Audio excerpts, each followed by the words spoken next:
Hello again and welcome. I first want to apologize that we didn't have our video up yesterday, but try as I might, I just couldn't get it together. I stumbled, my thoughts were unorganized, but today seems to be a better day. As we go on, we're going to discover more and more and more about the disease of addiction and alcoholism.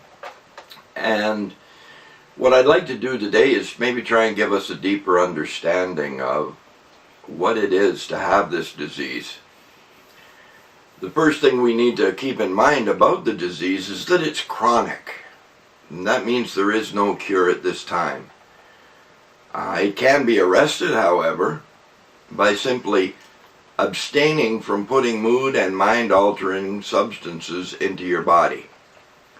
If you do that, then you do not trigger the allergic response, and you don't develop the craving that gets us into so much trouble.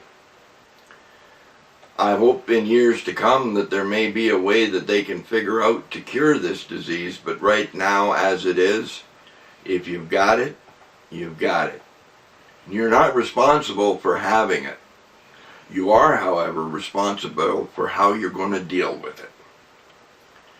And the second thing we need to learn about this disease is that it's progressive. Because the body is built the way that it is, you need more and more and more of the substance to get the same results because of something known as tolerance. The body builds up a tolerance to the substance, so you have to use more of it to get the desired effect.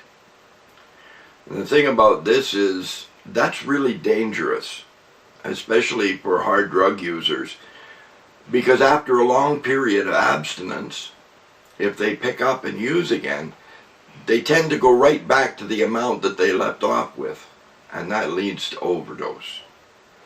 There's been studies on it with heroin addicts that the number that overdose on relapse is almost double that which overdose on regular use. And the third thing that we need to remember about this disease is it is terminal. It will kill you.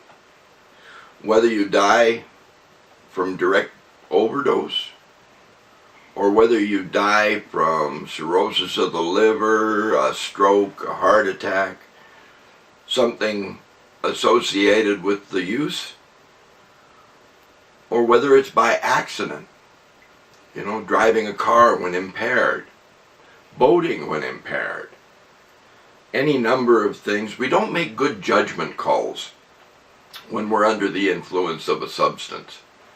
Matter of fact, this year in Maine, a young man who had drunk too much made the decision that it was a good idea to put a firework, a Roman candle, on top of his head and set it off.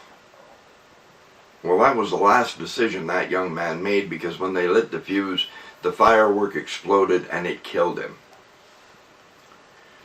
So keep in mind that this disease, the same as diabetes and many other diseases, rheumatoid arthritis, lots of other diseases, can be managed, but it cannot be cured. So until the next time, when I'm going to examine the 3 places that drinking and using will take us, I wish for you to walk hand in hand with your higher power and love yourselves and each other. Bless you. Shalom.